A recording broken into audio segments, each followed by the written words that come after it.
sila. Lars Santiago updated sa showbiz happenings. Yo, what's up? Singit mo.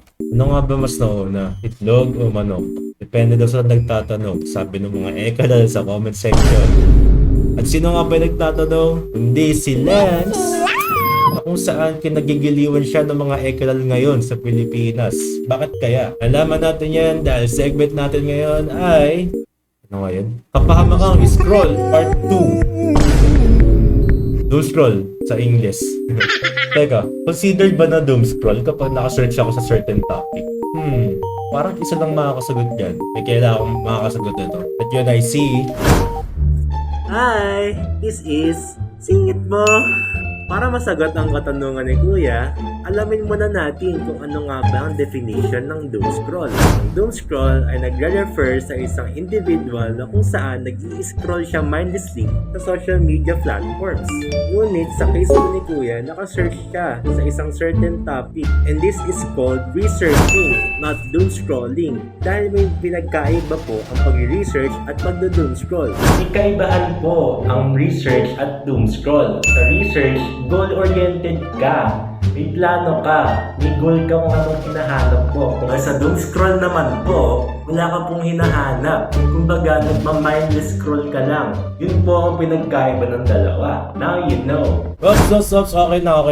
Okay na, Lance. Baka magalit si Ate Lance, kinokopya ko siya. Nakaraan nga lang, nagalit si Stefano, di ba? May kumukopya sa kanya. Paano pa ngayon pag kay Ate Lance? Diyos ko, malaban ko mga ML sa Softmed. Ilang libong magginoo na standard si Ate Lance, di ba? Nagot ako. So, bago tayo magsimula, panigurado naman by now, kilala nyo na si Lance at yung mga content niya, ano ba yung list niya. Para sa mga di nakakaalam, ang content ni Lance ay more on sharing trivias, facts, and positivity. Pero sa video na to, hindi na ako mag-react sa bawat videos niya kasi pwede nyo naman i-search. Ang tatalakayan lang natin ngayon ay ang mga kabalyero ni Lance. Bakit siya yung itinuturing na Maria Clara sa panahon ng puno ng Maria Ozawa.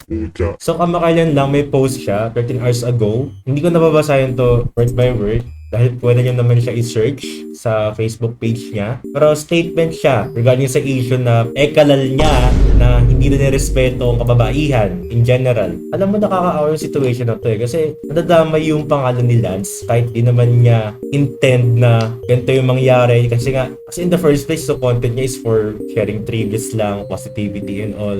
Tapos bilang ipagkukumpara siya, tapos bilang gagamitin na yung pangalan niya para ikumpara sa mga thirst trappers sa social media, which is a big ew sa mga kalalakihan. Sobrang ironic lang kasi yung situation, no? Kung sino pa yung mga ekalal na yan, for sure yung mga ekalal na nang shade ng thirst trapper ay nagko-consume rin ng content ng thirst trap online. Sila pa yung may kapal ng mukha para magsabi na buti pa sila, respeto yung itsura, samantalang kayo mga babae, mga osos lang kayo, pinapakita nyo, mga osos para sa followers, ganyan, buti pa siya, nag-e-effort. Okay, ina mo! Ito nga, in-state na rin mismo ni Lance na hindi kailangan educational creator ka, mahinhin, conservative o tahimik para masabing worthy kang respetuhin. Hindi rin charisma yung pinaka-main na basihan para lang masabi na karespeto ka. Ha? Wala talagang basihan para maging respected ka. Ha? Lahat tayo ay worthy ng respect. Kanya-kanya tayong way mag-express, mag-manifest ng emosyon natin sa social media. At saka kung tanging layunin mo lang is pambash o mang-shame, ikaw yung hindi ka respeto. Naguhin mo na yung pag-iisip ko. 2026 na. Mga pupuin lang ng ekalal to. Parang di kayo mahilig sa osos eh, no? Oh, may tayo mga ganyan, no? Oh?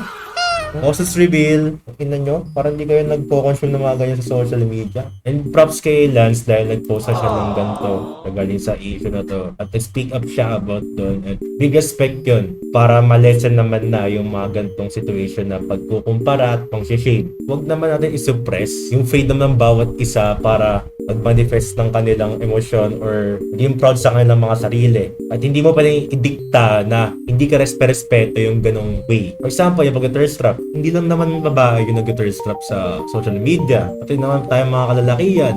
Napakita natin yung mga utong natin sa mirror shot, diba? Kaya bago kayo manlait, isipin nyo muna yung sasabihin nyo bago nyo isend yan, ha? Hindi lang isang party yung na-affect, hindi lang isang tao yung na-affect, marami kayo na-affecton sa mga sinasabi nyo. Kaya sana next time kung na kayo magkumpara, hindi yan justification, pangbabash lang yan. This is... Ha? Chris Bryan? Sino to? Sino ka po? Inakadiri ka. Di ba may boyfriend si Lance? Uy, nag-comment siya. Hindi pa nakakatuwa ang mga ganitong content for all kind creators but not this kind ng pambabastos. Ooh! Putang ina mo, Chris Bryant. Ano ba mga content mo, ha? Ikaw Pangilinan, sa in English, are going to be guilty of abusing minors. Ha? Anong context?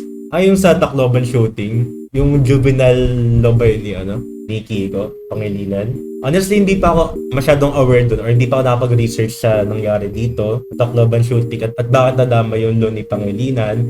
Basta ang alam ko lang sa Tacloban shooting doon is planado nung dalawang shooter yung nangyayari. Aware sila sa batas.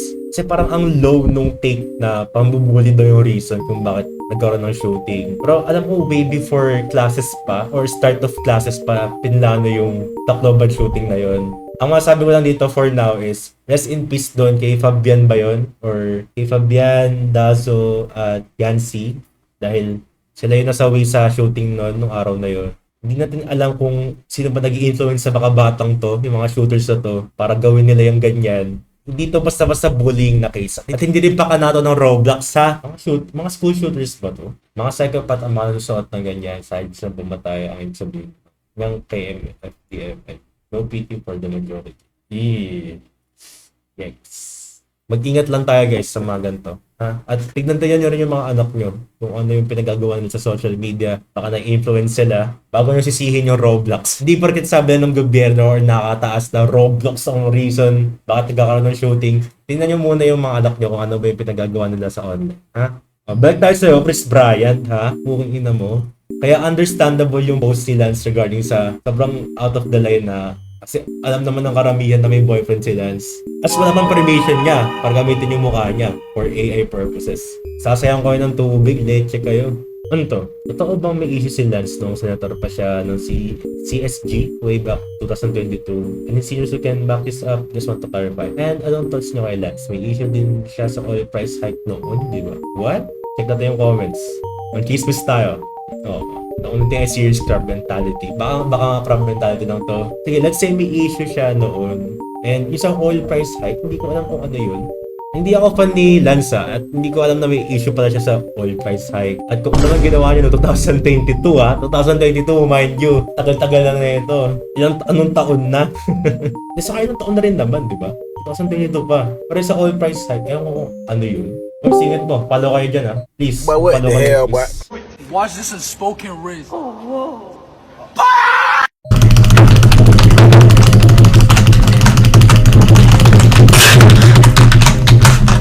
Meron pa kaya? Parang wala no? Parang wala tanggal niya. Well, so far naman sa mga content niya is parang nag-improve naman siya di ba? Based sa mga comments, majority, wala naman na siyang issue sa CSG or kung ano mang org yan ng school. Zero casualties, walang nangyayari. Kung wala naman siyang tinig accountability, siguro meaning dun is fake news to. Baka pamabash lang to kasi sumisikat na siya. Ito, nakita ko tong meme to nung umaga. And ito yung gusto ko talagang pag-usapan. Gaya nga ng sabi ko kanina, mga ekalal, mga kabayero ni Lance, ayos na kayo, ha? Nag-post na si Lance, nag-open up na siya ng frustration niya. Akala nyo kakampihan kayo, ha? Leche kayo. This meme was made by Paraluman. Follow kayo dyan, guys. Ito yun. Pagtaas ng presyo ng gas, isang pag-umunimul. Uy, meron din. Andito pa pala. Akala ko delete na. So, di niya dinelete? Oh, unavailable na pala. Basahin natin yung post. Baka kung fake news ba to or kung pambabash ba to or fake news. Or last, ito ba ini-validate mo ang gas quizzes by using toxic positivity? Tapos sabay ka sa sarili mong mahal na sakyan. Nasabihin ka pa ng post para walang ebidensya. Ang political ka rin, di ba? Isa kang burugis na out of touch sa realidad. Credits to Aralin Panlipunan. Yung subject, ano to, wordplay? Senator daw yan ng UNIV dati na nag-create pa na emergency hotlines by replacing the numbers with password change numbers in the middle of crisis. In the middle of crisis pa. So, ito tayo that, guys. Baka naman na out of context lang to. Hihit na sa Pinas, pinabawasan mo pala ng tubig. Labas mga banban na lalaki na maasim. Protect mo ulit. So, protect mo ulit siya. She won't let you beat you. Inggit na lang to eh. Dinagdag mo pa yung she won't let you hit you. Insecure ka lang. Saka edukadong tao si Lance, di ba? Kung mag-take accountability siya, ginawa niya na yun by now, may post na siya about dun. Siguro the reason ba't delete niya yung post na yan is baka maraming natamaan or na-feel nila na insensitive yung message ng video niya. Well, see, wala ako sa posisyon mag-opinion nito kasi hindi ko naman alam yung video na yan. Alam ko issue lang is yung mga kabalyero niya. So, si Arlene Panlipunan. Ay, visit, tao pala siya. Akala ko wordplay lang yung Arlene Panlipunan na Aralin Panlipunan.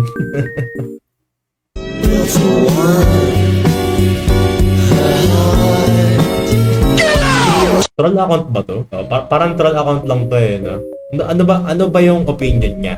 This is a serious post. If you're going to support a content creator, one of the things you should look at is their stance on politics. If you're going to support a content creator, please don't support someone who is apolitical and chooses to stay silent. Ano ka ba? Ingay-ingay na nga natin, no? Kailangan pa ba may standard sa pagpa-follow ng content creator? Para sinasuppress mo naman yung freedom naming mga consumers online na mag-follow ng content creator. Bakit ba? Na-enjoy namin yung content niya. Natutuwa ako sa intro niya. Kinikilig kami mga echo dahil kapag nag-i-intro siya ng This is Lance. Troll account lang daw, patigurado. Kasi if ever man nga namin ginawa siyang mali in the past, actually, hindi na nga kailangan ibalikan yun eh. Kasi past na yun eh. At kita-kita naman sa bunga ng account niya na kung gano'n siya kasikat ngayon. Yun nga, gaya na sabi ko kanina, kung may mali man siyang ginawa, mag-accountability post naman yan. Kasi nga, edukado siya. At itong ginagawa niya ngayon na dead sa mga bashers is already a smart move. Kasi for sure, fake news lang yun or troll post lang yun. So sa gandang sitwasyon, tularan nyo si Lance sa kanyang approach dito na tumabash at sa mga kalibugan ni Chris Bryant. Kung si TBC, may recent post. This is Lance, ang Maria Clara nagawa pa rin bastasin. Art natin yan. Anyways, dito na tayo magtatapos dahil explain ko naman na yung gusto kong sabihin, yung opinion ko dito sa sitwasyon. At may opinion rin si Lance mismo sa sitwasyon na to. Hindi na necessary na magdagdag pa. Sana malesen na yung kabastusan na ginagawa ng mga fans niya. Yun lang, if na-enjoy niya yung content ko, consider following, like, subscribe, share.